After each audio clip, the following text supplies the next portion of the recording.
साथियों नमस्कार, मैं हरिश्चंद्र बंडवाल इस वीडियो में आप सभी का स्वागत करता हूं। दोस्तों देखिए, दिल्ली में केजरीवाल जी की हार हुई और उधर राहुल गांधी का सुप्रीम कोर्ट में एक विकेट गिर गया।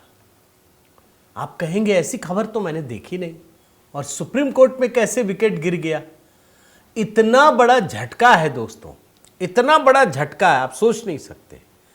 लेकिन हम सब के लिए, सनातन प्रेमियों के लिए इतनी बड़ी खबर है कि आप कल्पना नहीं कर सकते। मैं आपके सामने एक बहुत बड़ी खबर रख रहा हूं दोस्तों। मुझे पता है कि मेन स्ट्रीम मीडिया ने इस खबर को दिखाया नहीं, छुआ भी नहीं। आप जानते हैं, कांग्रेस ही नहीं बल्कि जिस तरह का सिस्टम बना है उसके हिसाब से कह रहा हूं, भारत के सबसे बड़े वकीलों में से एक अभिषेक मनु सिंघवी प्रायश्चित कर रहे हैं, सनातन धर्म के प्रति अपनी आस्था उजागर कर रहे हैं। और अगली लाइन बोल देता हूं कि संभव है कि आने वाले समय में यह भारतीय जनता पार्टी का दामन न थाम ले। अब आपके सामने एक सवाल रख देता हूं कि क्या अभिषेक मनु सिंघवी जी का भारतीय जनता पार्टी में जाना, क्या भाजपा को इसे एक्सेप्ट करना चाहिए या नहीं करना चाहिए। मैं आपके सामने सवाल रख रहा हूं, लेकिन जो खबर दिखा रहा हूं वो जरूर देखिएगा। ये बहुत बड़ी कहानी है दोस्तों। कम से कम जो लोग सुप्रीम कोर्ट पर बड़ी पारखी नजर रखते हैं, कम से कम वो लोग जो जुडिशरी पर अपनी पैनी नजर रखते हैं, उन लोगों के लिए बहुत बड़ी खबर है कि अगर अभिषेक मनु सिंघवी जैसे कद्दावर वकील नेता, अगर वो पाला बदल रहे हैं, वो राम मंदिर का विरोध करते करते राम मंदिर में अपनी आस्था प्रदर्शित करने लगे हैं, तो ये कोई छोटी कहानी बिल्कुल नहीं है दोस्तों।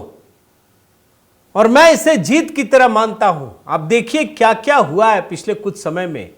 मैं चाहता हूं आज के मौके पर आप सभी जय सिया राम जरूर लिखिए, हर हर महादेव। कुंभ का भी समय चल रहा और देख ही रहे हैं आस्था की भीड़ कैसे उमड़ रही है। मैं आपको खबर दिखा देता हूं दोस्तों, बिल्कुल ताजा तरीन खबर। कांग्रेस के राज्यसभा सदस्य, और राज्यसभा कैसे पहुंचे आप जानते हैं ना, हिमाचल प्रदेश फिर कर्नाटक तमाम चीजें। अभिषेक मनु सिंघवी रामलला के दरबार पहुंच गए और कल ही दर्शन किया है दोस्तों। श्री राम जन्मभूमि मंदिर में प्रभु रामलीला के दर्शन किए, प्रभु राम लला के दर्शन किए। जैसे ही मैंने ये तस्वीर देखी ना, मैं तो एकदम चौकन्ना हो गया। अरे ये क्या, सारे लोग लगे कुंभ में, ये रामलला के पास से ऐसी तस्वीर, बेहद चौंकाने वाला। क्योंकि याद रखिए, अभिषेक मनु सिंघवी हमेशा उस इकोसिस्टम का हिस्सा रहे हैं दोस्तों, जिनको राम मंदिर से बेहद नफरत रहा है। कोई छिपी हुई बात नहीं है। मैं चाहता तो वो पूरा वीडियो टाइमलाइन में दिखा देता। भाई ये क्या नाम है, राहुल गांधी।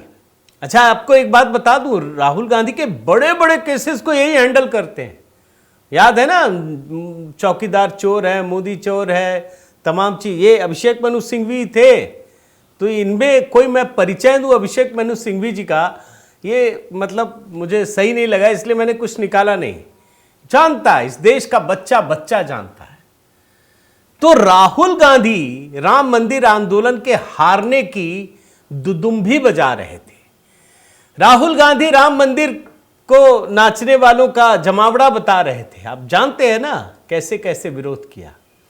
वहीं इनकी पार्टी के अध्यक्ष खड़गे साहब राम मंदिर के विरोध में, सनातन धर्म के विरोध में क्या कुछ नहीं कह चुके।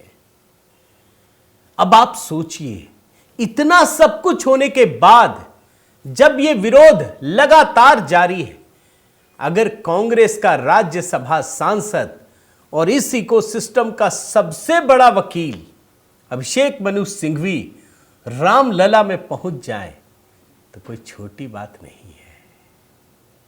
बहुत बड़ी बात है दोस्तों। मैं तो कहूंगा करिए वेलकम। मैंने हालांकि सवाल पूछा आपसे कि भाजपा में शामिल होना ठीक है नहीं है अगर ये करते हैं ऐसा फैसला, लेकिन ये तो बड़ा स्वागत योग्य है। और अभिषेक मनु सिंघवी ने दोस्तों सरयू के तट भी गए, प्रयाग। आप देखिए राम मंदिर व्यवस्था में, अच्छा इनका अभिनंदन कौन किया, मैं जरा देखिए पढ़ता हूं कि राम मंदिर में व्यवस्था के ट्रस्ट और राष्ट्रीय स्वयंसेवक संघ परिवार की ओर से नियुक्त प्रभारी गोपाल जी ने उनका अभिनंदन किया। आरएसएस की तरफ से जो नियुक्त प्रभारी हैं गोपाल जी, वो उनका अभिनंदन कर रहे हैं। और अभिषेक मनु सिंघवी जब रामलला के सामने पहुंचे तो उन्हें निहारते रह गए।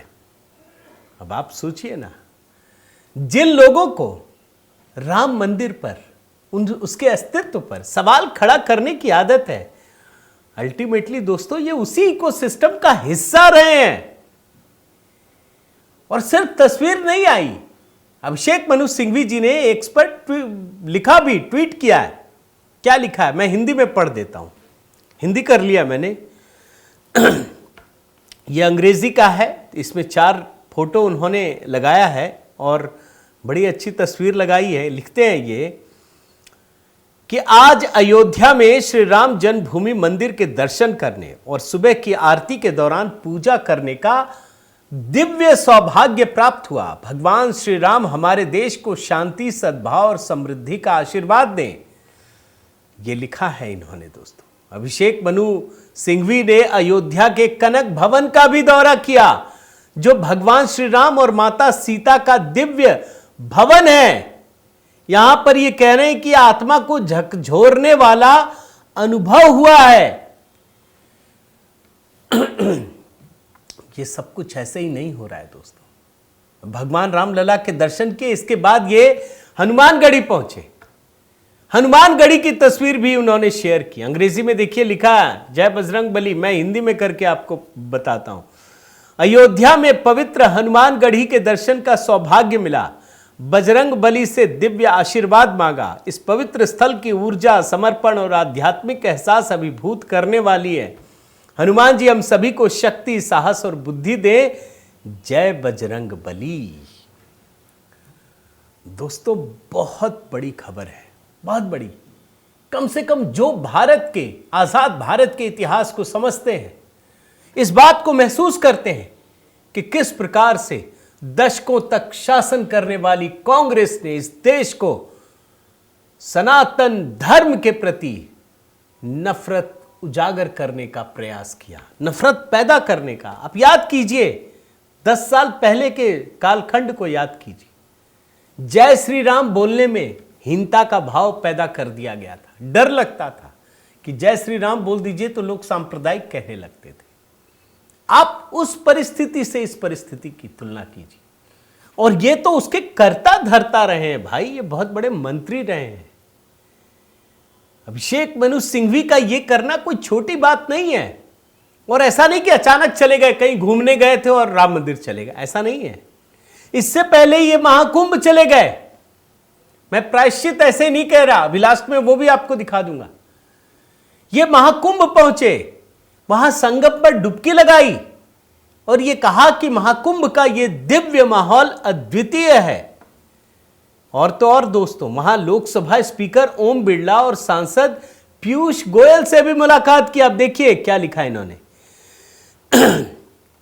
Blessed to take a holy dip at the sacred Mahakumbh today, seeking divine blessings for peace, prosperity and unity in our nation. This timeless tradition reminds us of India's rich spiritual heritage and the power of faith. मैं ऐसे ही नहीं कह रहा, राहुल गांधी का बहुत बड़ा wicket गिर गया है और वो भी सुप्रीम कोर्ट में। आपको इस देश के बहुसंख्यक आबादी को ऐसा लगता है कि भाई इनके पास ऐसे ऐसे वकील हैं जो सुप्रीम कोर्ट में चीजों को प्रस्तुत करते हैं, सब धाराशायी हो जाता है। ऐसा लगता है कई बार। अभी आपने देखा कि नहीं अमेरिका में क्या हो रहा है, ट्रंप कोई फैसला कर रहे हैं, कहीं बैठा कोई जज उसको रिजेक्ट कर दे रहा है। और एक ट्वीट किया जिसमें यह लिखा है कि भाई इस डेमोक्रेसी का क्या मतलब है जहां प्रचंड बहुमत से कोई जीत करके फैसला करता और एक जज उसे खत्म कर देता है। अब आप सोचिए उस इकोसिस्टम की, सरकार भी तुम्हारी, इकोसिस्टम भी तुम्हारा, सिस्टम भी तुम्हारा। इसके लिए जरूरी है ये बदलाव। मैं तो बहुत अच्छा मानता हूं और आप इसलिए समझिए क्योंकि अभिषेक मनु सिंघवी सिर्फ उस इको सिस्टम का हिस्सा नहीं रहे बल्कि इस बात को, इस नफरत को जाहिर भी करते रहे। अब देखिए संघ के कांग्रेस ने उठाए सवाल, इसमें एक रिपोर्ट दिखा रहा हूं जनसत्ता का। इसमें अभिषेक मनु सिंघवी क्या कहते हैं कि राम मंदिर निर्माण की मांग निम्न स्तर की मानसिकता है। यह अक्टूबर 2015 की रिपोर्ट दिखा रहा हूं। यह मांग की गई थी कि राम मंदिर का निर्माण होना चाहिए, तो अभिषेक मनु सिंघवी यह कह रहे थे कि राम मंदिर निर्माण की मांग निम्न स्तर की मानसिकता है। और तो और राम मंदिर में तो आरएसएस के प्रतिनिधि गोपाल जी ने इनका स्वागत किया ना, सत्कार किया। आरएसएस को यह मंथरा कह चुके हैं और भाजपा को केकई। और यह भी रिपोर्ट 2018 की है। मैं तो सिर्फ आपको छोटा सा हिस्सा दिखा रहा हूं, नमूना। कितना बड़ा शिफ्ट है, बिल्कुल 360 डिग्री का शिफ्ट है ये। और तो और चलिए आपको एक और चीज दिखाता हूं।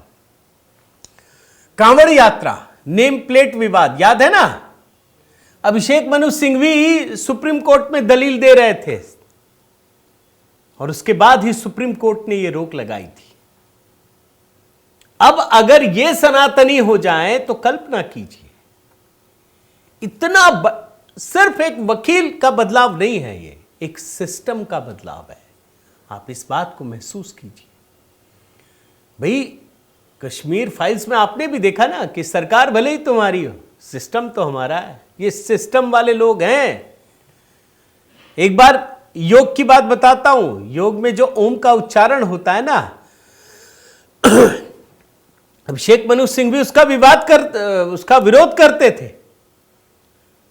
मैं उनका ट्वीट आपको दिखाता हूं। अब देखिए, ओम के उच्चारण से ना तो योग ज्यादा शक्तिशाली हो जाएगा और ना अल्लाह कहने से योग की शक्ति कम होगी। अब मामला योग का नहीं है, ओम का नहीं है। यहां मामला एक धर्म के लोगों को तुष्टि करने का है, तुष्टिकरण करने का है। भैया योग जब से चला आ रहा है वो तो वैसे ही चलेगा ना। ऐसा थोड़ी कि मोदी जी बदल दिए हैं, उसी चीज को तो लाए ना। तो आप सोचिए कितना बड़ा बदलाव है। और तो और मुझे तो वो भी चीज याद आ रही है कि एक दिलीप मंडल जी हैं, बड़े पत्रकार रहे हैं। वो जब इस इकोसिस्टम, जो लेफ्ट लिबरल इकोसिस्टम, उससे थकने के बाद समझ गए कि ये बेकार इकोसिस्टम है, कुंठित इकोसिस्टम है जो सिर्फ बुराई ढूंढता, अपने देश की बुराई करता है, धर्म की बुराई करता है, ये समझ गए। और जब राष्ट्रवादी बने तो अभिषेक मनु सिंघवी ने उन पर क्या कुछ नहीं लिखा था, सब बदल गया। अब वो खुद ही इस पाले में आते हुए दिख रहे हैं। मुझे तो दिख रहे हैं भैया। अब मेन स्ट्रीम मीडिया को दिखाई ना दे रहा हो, ना दिखा रहे हो, अलग बात है। मैं तो देख रहा हूं और मैं देख ही नहीं रहा, मैं आपको आगे की बात बता रहा हूं। यह बहुत बड़ा बदलाव है दोस्तों। मैंने इसीलिए आपसे सवाल पूछा कि क्या भारतीय जनता पार्टी में अगर अभिषेक मनु सिंघवी आने का कुछ बनता है तो क्या भाजपा को लेना चाहिए या नहीं लेना चाहिए। लेकिन मैं ये मानता हूं दोस्तों कि अभिषेक मनु सिंघवी में ये बदलाव भारत की सनातन संस्कृति में, बल्कि पिछले कई दशकों में जो इकोसिस्टम काम कर रहा है सनातन संस्कृति के विरोध में, इसमें एक मेजर शिफ्ट नजर आता है मुझे। और ये इसलिए नजर आता है, मान लीजिए कुछ लोग कहेंगे ये अपॉर्चुनिस्ट है, ये संभव है, लेकिन मैं मानता हूं दोस्तों बदलाव तो होना चाहिए ना। इनको समझ में तो आ गया ना कि अब कुछ नहीं हो सकता। और क्यों नहीं हो सकता? इसलिए नहीं हो सकता क्योंकि ये देश की जनता जागरूक हो चुकी है। प्रधानमंत्री मोदी जिस मिशन में लगे थे उस मिशन में वो कामयाब है। इस देश की जनता की ताकत को अब सब महसूस कर रहे हैं। वो जान गए कि कुछ भी कर लो अब ये ऊपर नहीं उठेंगे। अरे 240 एक एब्रेशन है और कुछ नहीं है। लोकसभा में आपको लग रहा था 240 आ गया, अब तो मोदी जी गए। अरे गए नहीं, और ताकतवर बन गए। देश की जनता हर कदम पर इसका एहसास करा रही है। और मैंने दोस्तों, आप याद कीजिएगा, मैं 4 जून की उस वीडियो को निकाल के देखिएगा, मैंने कहा था ये देश की जनता आज प्रायश्चित कर रही है। अब कोई भी चुनाव आ जाए वो दिखाएगी कि इसका पूरा हिसाब चुकता किया जाएगा। और लोकतंत्र में जब भी उन्हें मतदान करने का अधिकार मिलता है वो दिखा रहे हैं, चाहे हरियाणा हो, महाराष्ट्र हो, दिल्ली हो, सारे राज्यों में, और आने वाले राज्यों में भी आप देखिएगा।